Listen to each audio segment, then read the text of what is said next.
नमस्कार पालकांनो, आम्ही हसत खेळत शिकूयामध्ये तुमच्यासाठी एक मजेदार खेळ आणला आहे।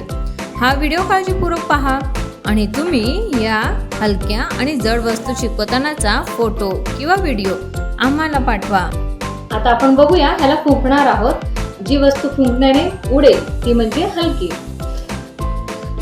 आता ही बघणार आहोत।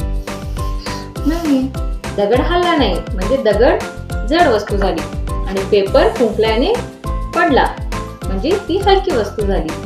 समजले? पाहिलेत मित्रांनो, आपल्या आई सोबत कसे खेळ खेळत स्वनी ही ऍक्टिव्हिटी करत आहे आणि सोप्या पद्धतीने समजून घेत आहे की कोणत्या वस्तू हलक्या आहेत आणि कोणत्या जड।